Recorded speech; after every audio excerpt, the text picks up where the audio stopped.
Coming up on Citrus TV News, Syracuse has begun its White Ribbon campaign, how money will be raised and what it will benefit.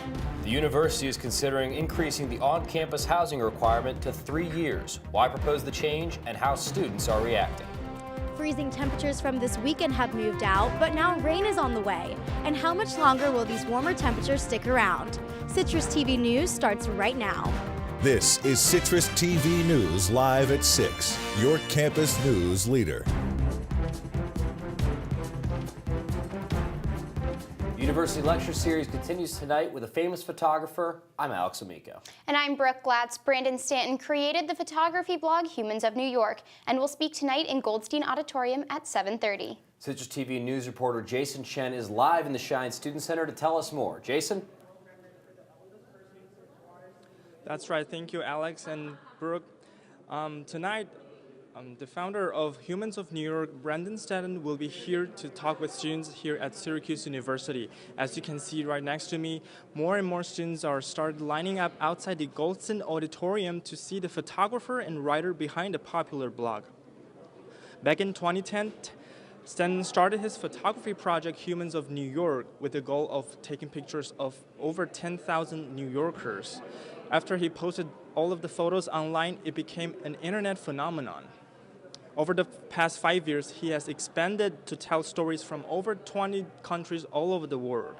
Humans of New York now has over 20 million followers on social media and has attracted viewers from all over the world to take a look at the daily lives of New Yorkers at the Big Apple.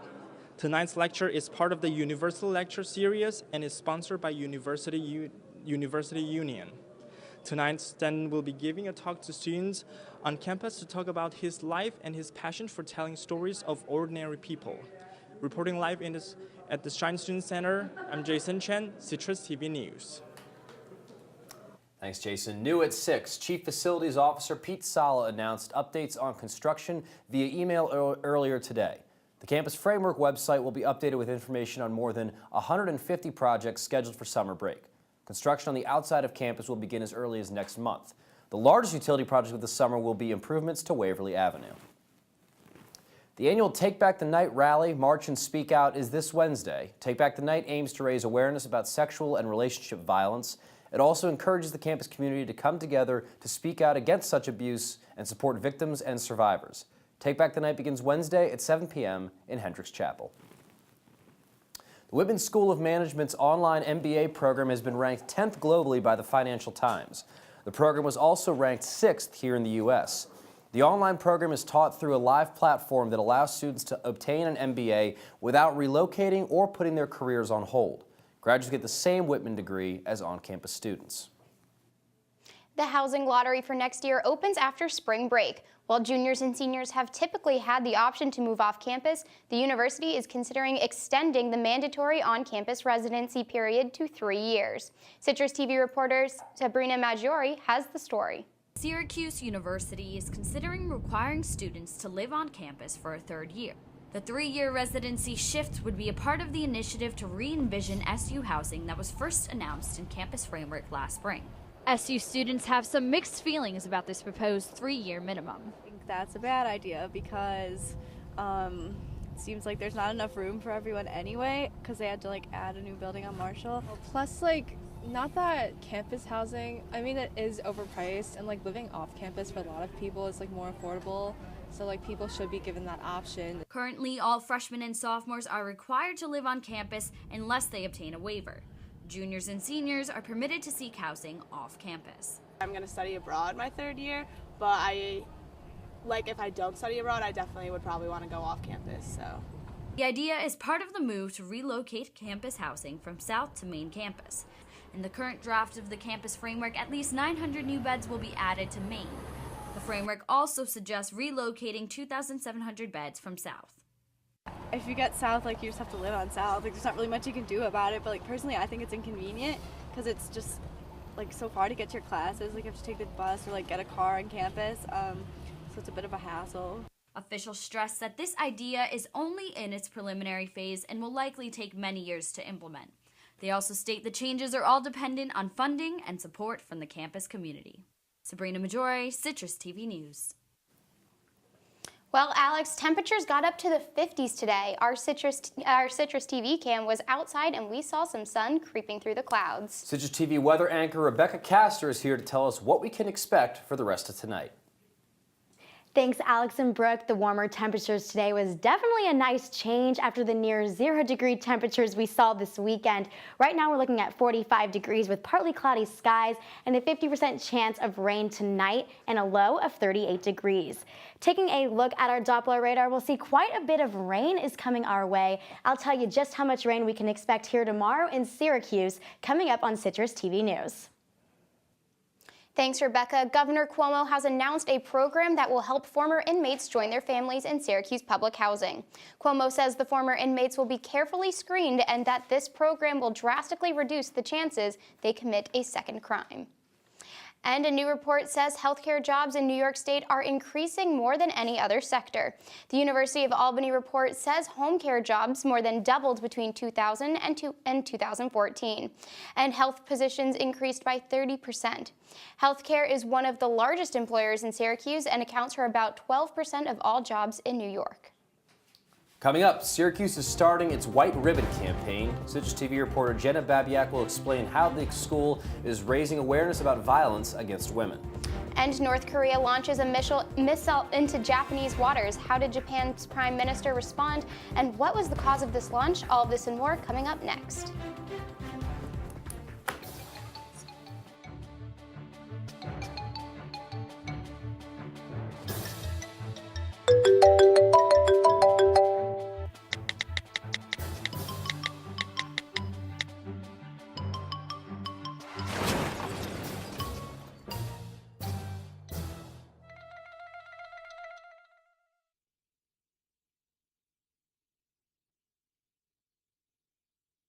Well, Thomas, you've got pre-diabetes.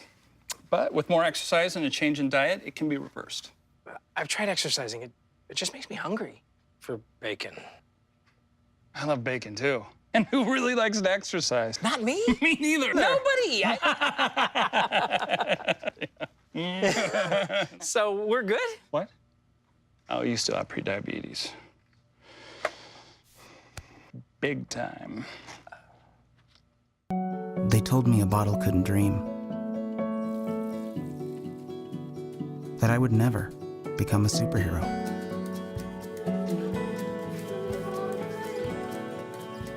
But I learned how to fly. Just to come back in a new disguise. And be the hero that I've always wanted to be.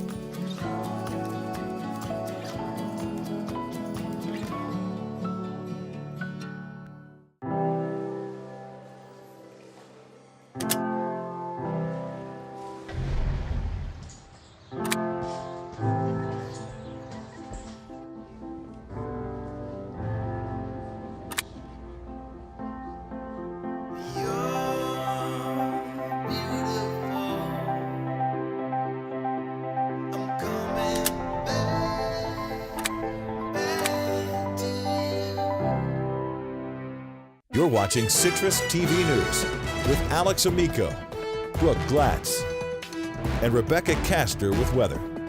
Citrus TV News continues now. This Saturday, SU kicked off the annual Vera House White Ribbon campaign. Citrus TV News reporter Jenna Babyak was at the men's basketball game at the Carrier Dome and has more on the event. It's not a women's issue, it's a men's issue. And if we really want this to stop, we have to get involved and be comfortable being uncomfortable and develop the strength to self-reflect so that we can check our pride, our egos, and challenge social norms and thinking. The White Ribbon campaign began in Canada in 1991 as a response to a massacre of 14 female students by a man. This shocking tragedy prompted a group of concerned men to launch an awareness campaign on the issue of violence against women. It's really just about spreading the word and breaking the silence about the whole, kind of like the stigma surrounding it, that it's okay to come out and tell people that you are experiencing domestic violence or sexual abuse. Syracuse University students, staff, faculty, and community members were able to learn more about the White Ribbon campaign this weekend.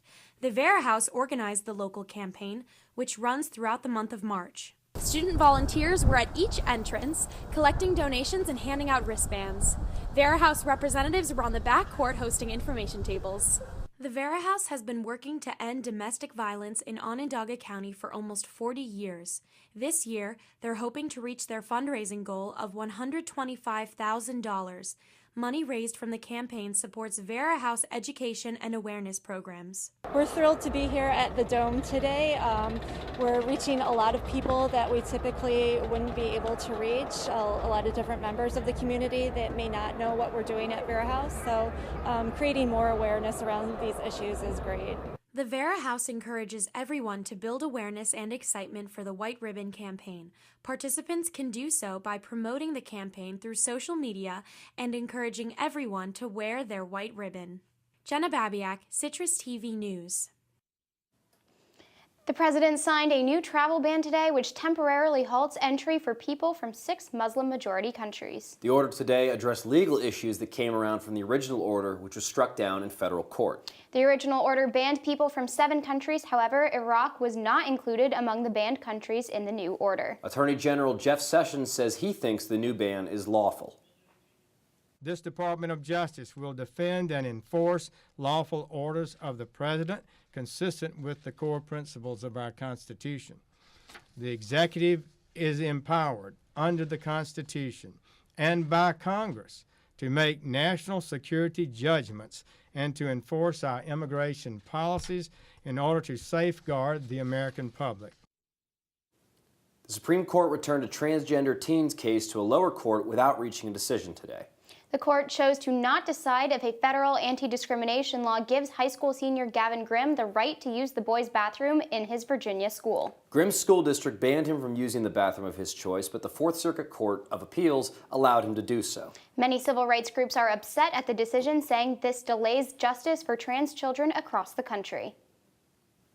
And former Penn State assistant football coach Jerry Sandusky has been moved to a medium security prison in western Pennsylvania. State prison officials say the 73-year-old was initially assigned to a maximum security facility because he was considered to be vulnerable given his high profile. Sandusky is serving 30 to 60 years in prison for his 2012 conviction on charges that he molested several boys.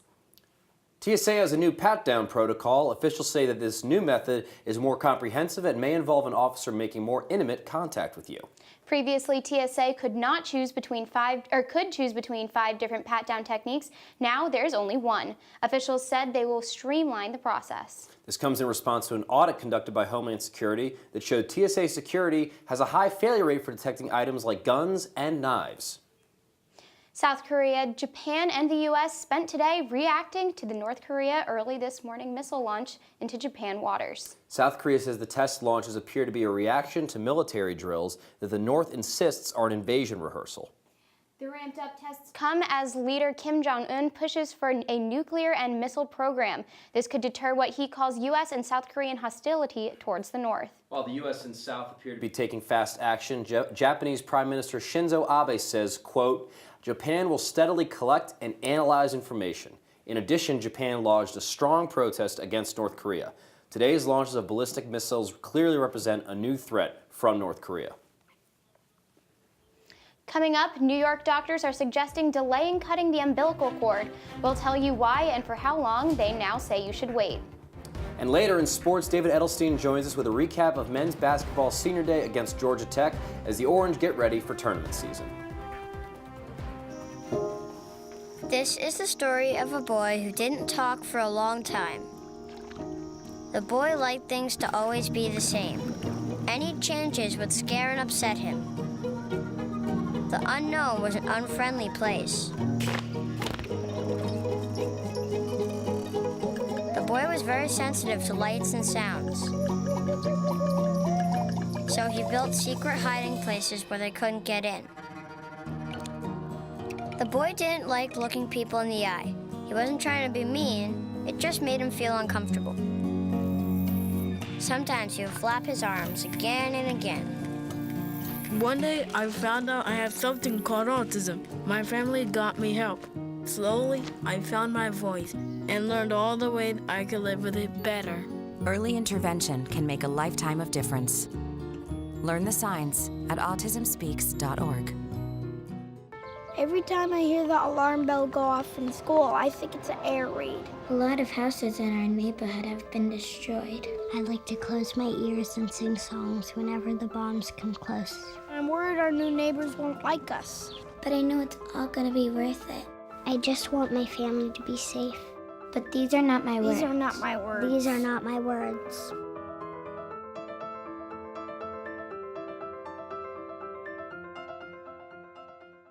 Come on, it's not that hard. My big man fingers are having a problem with these little tiny buttons. Whoa, watch it there. Your blood pressure's gonna go through the roof. Tell me about it. I'm trying to learn how to get it down. Instead, it keeps going up. High blood pressure can increase the risk for heart attack or stroke. Learn how to keep yours at a healthy range. Ever hear a voice command? Just say text barbershop to 97779. That's not what I said. Just give me that. Now my blood pressure's up. From the CitrusTV Weather Center, this is SU's most accurate weather forecast. Above freezing temperatures across central New York today, which is a nice change after the freezing temperatures this weekend. Syracuse is at 41 today, and then Rochester is all the way up at 53. Penyon's at 50, and Elmira down here is at 49 degrees today. Taking a look at our Doppler radar, we'll see all that rain coming our way tonight and into tomorrow. We can expect showers to begin tonight around midnight and continue on and off the day tomorrow, leaving us with about 1/4 inch of rain to fall in all tomorrow. We're looking at a high of 53 degrees and strong winds at 10 to 20 miles per hour. So while we are going to have rain, you're probably going to want to forego that umbrella for a rain jacket instead, just because those strong winds are most likely going to blow that umbrella right out of your hands. So we're pretty up and down on the temperature scale this week. Our low tomorrow, we're at 38 degrees, then we're gonna decrease all the way up till Friday. We're gonna be at 13 degrees low for Friday, and we'll increase just a little bit this weekend, 15 to 17, but hopefully by then students are off campus and hopefully they're somewhere tropical so they won't have to worry about those freezing cold temperatures this weekend. But your snow chance this week is pretty low, so that's good news. The above freezing temperatures earlier this week are gonna keep those precipitation as rain, not snow flurries, and then when we do get below freezing this weekend, there'll be dryness in the air that are going to prevent any snow flurries from falling. So great spring break travel this weekend for those heading off campus for the spring break vacation. You won't have to worry much about any weather delays. And taking a look at our 5-day forecast, we'll see rain to start off the week with warmer temperatures and then decreasing towards the weekend, getting all the way down to 19 degrees on Saturday, but just partly cloudy skies. So hopefully that will keep some snow flurries away. So yeah, you guys, we're pretty warm starting off this week, which was definitely nice today. Didn't have to have my huge heavy jacket today, but we will have to break it out towards the end of this week as we get back down to those freezing temperatures later this weekend. That is great to hear, Rebecca. So when we get back for school for after spring break, are we going to still be seeing snow, or do we get to enjoy the spring? Well, I have some good news for you, Brooke. Right now it's looking like we're going to be pretty warm when we come back. 40s, 50s, so too warm for snow. So hopefully it stays like that during our vacation. All right, Hopefully it does. Fingers crossed.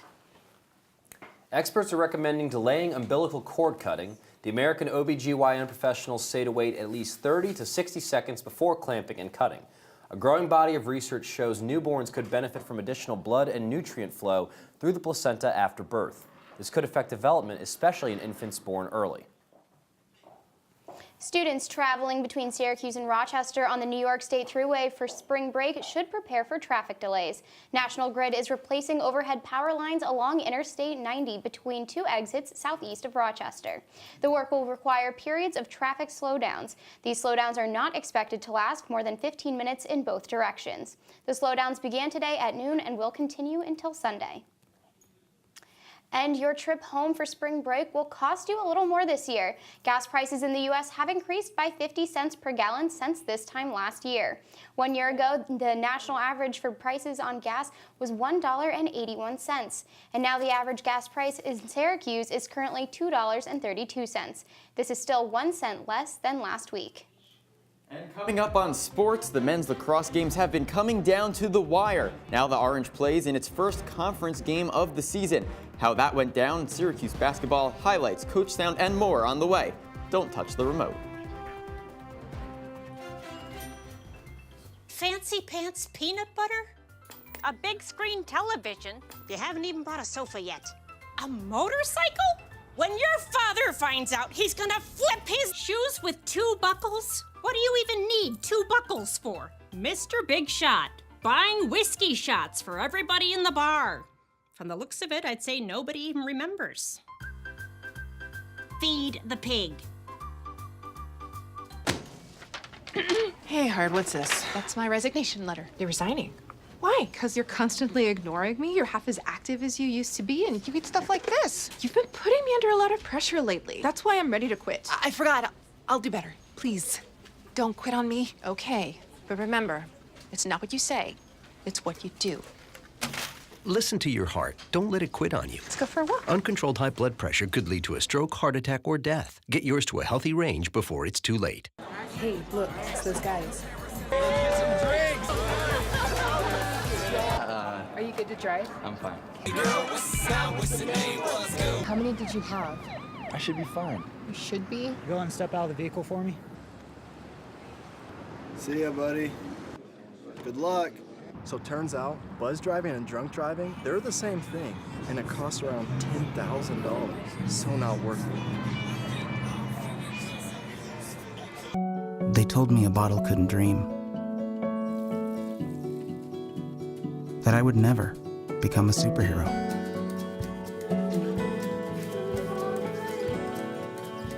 But I learned how to fly.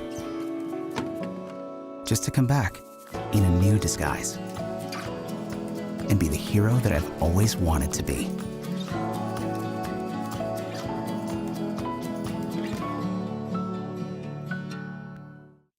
And now, your Citrus TV Sports Report. The Syracuse men's basketball regular season is over. Good evening, I'm David Edelstein. A roller coaster-like season for the Orange came to a close in the Carrier Dome on Saturday. The result of the game against Georgia Tech would finalize ACC standings 3 days prior to the start of the conference tournament. Syracuse, a team that is searching for its chance in the NCAA tournament, competed to end on a strong note. And what better way to try and end a season than on senior day and play your best? Within the first minutes of play, Andrew White, he leads off the game. It's 7-0 Syracuse with that jumper. And then we move a little bit later into the first half. Ben Lammers, remember that name. He's one of the ACC leading scorers, and right there, he's got the layup. SU is now up by 7. But into the first half, Andrew White, again, he has a three-pointer. He was a scoring machine in this game. But then with 1 minute left in the first half, John Gillen there trying to take some time off the clock, but goes in for the layup, and he gets it. Syracuse into the half at 38-26. But in the second half, Quinton Stevens has a three-pointer. The margin is shortening, 38-33 Syracuse. And then left in the second half, only a little bit of time. Tyus Battle had that layup. And seconds left in the game. All of a sudden, we see here a little bit of trying. You got it, go. And it's in. Doyen Antetokounmpo Adeyeye makes that score, and Coach Boeheim can be happy about this one and Andrew White's performance of 40 points. You know, you never know. You don't know what you're going to get when you have a guy you've never seen play. He's never been in our system. I think he's been our most consistent player all year. I mean, the teams that just face guard him have kept him from getting his. But when people play any kind of normal defense, you know, he's getting his shots. He's gotten better. In Syracuse women's basketball, Alexis Peterson and Brittany Sykes continue to make headlines. The senior guards have been named to the coach's All-ACC first team and the All-ACC defensive team. On the younger side of the Orange, Gabby Cooper has been given coach's ACC All-Freshman team honors. The three get nods from conference coaches after individual efforts that helped SU reach a 21-10 overall record and an 11-5 conference record this year. Numbers that can help Syracuse secure a seed in the NCAA tournament. Seeding is scheduled to be announced on March 13th. And on the turf, Syracuse men's lacrosse played in its first conference game of the season. The game against Virginia was just the fourth contest this year. However, it comes in sequence after 2 games both decided within the final seconds of play. This one on the hill against the Cavaliers was just as much of a nail-biter. Here we see Matt Lane. Remember his name. He's a redshirt senior because it's going to be a huge one for him. But here we see Michael Kraus pass to A.J. Fisher for a goal. UVA is up 4-2. But with a few minutes left in the second quarter, Kraus this time, Krause, he gets the goal, 7-4 UVA. They're up by 3. At halftime, it was 8-4, but with few minutes into the third quarter, Zed Williams, he gets a goal. Now Virginia is up by 5, 10-5, with 2 minutes left in the third. Back and forth between Brendan Bomberry and Matt Lane. Let's play catch. Or why don't I just throw it in the back of the net? Make it a 1-point game, 1-goal game, 10-9. UVA is still on top, but with 5 minutes left in the fourth quarter, Matt Lane again, 13-13. It is tied, and with 15 seconds left in this game, it's the final stretch. Sergio Scalcido, he gets the goal, 14-13. That is the final score. And here we have the women's team also battling Virginia in the Dome after the men's game finished. And this one tells just as much of a dark horse story. Syracuse into half, down by 7 goals. However, don't count them out as you came back to outscore the Cavaliers 12-4 in the second 30 minutes of play. The Orange won the game 16-15 with a goal by Riley Donahue with just over 4 minutes to play. That was 1 of 2 for her, while Devin Parker scored 5 to lead the team. And so now Syracuse is going to be going in for basketball towards the NCAA tournament. Of course, they start on the 8th with Miami. But looking at their seeding in the NCAA tournament, there are a few things to consider. One, the fact is that 32 teams will automatically get a position in the tournament because they won their division. And Syracuse, even though they haven't won the ACC, they're in one of the toughest divisions in the country, and that could really help them get a seed. I'd say they're going to be around 11. All right, well, we can't wait to watch that happen. David, thank you for much. joining us. Thanks, David. Coming up, we take one last look at tomorrow's weather. CitrusTV News will be back in 60 seconds. What are you, superheroes? Just 4 brothers who hate bullies and love this city.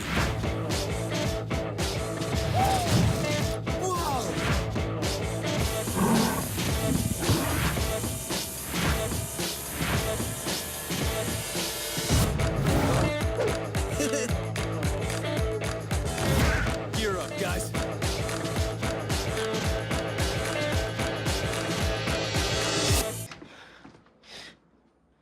Your daughter just had her first breakup. Do you A, put yourself in her shoes? B, console her? Don't worry, sweetie. This is gonna happen a lot. Or C, find her a new boyfriend? Nice, single boys. That was weird. As a parent, there are no perfect answers. But you don't have to be perfect to be a perfect parent. Thousands of teens in foster care will love you just the same. Welcome back to Citrus TV News. Taking a look at your Tuesday day planner. Just remember, we have quite a bit of rain in the forecast for tomorrow. Starting off tomorrow morning, we're at 43 degrees, just warming up just slightly throughout the day, getting to 52 by tomorrow evening. With those strong winds, you're definitely going to want to choose a rain jacket instead of an umbrella, just because you could just be blown away. Adele has officially announced that she is married to Sim Konecki. She broke the news at her show in Australia on Saturday. The singer stated that she couldn't have the feeling of first falling in love for someone anymore because she is, quote, married now. The two have a 4-year-old son together. And today is the perfect excuse to kick back and enjoy a few Oreos guilt-free in honor of National Oreo Cookie Day. The Oreo was first created by the National Biscuit Company in 1912. There are now dozens of varieties of Oreos sold in over 100 countries. That's all the time we have for today. Make sure to follow us on Facebook and Twitter at CitrusTV News. I'm Brooke Glatz. And I'm Alex Amico. Have a great night, Syracuse.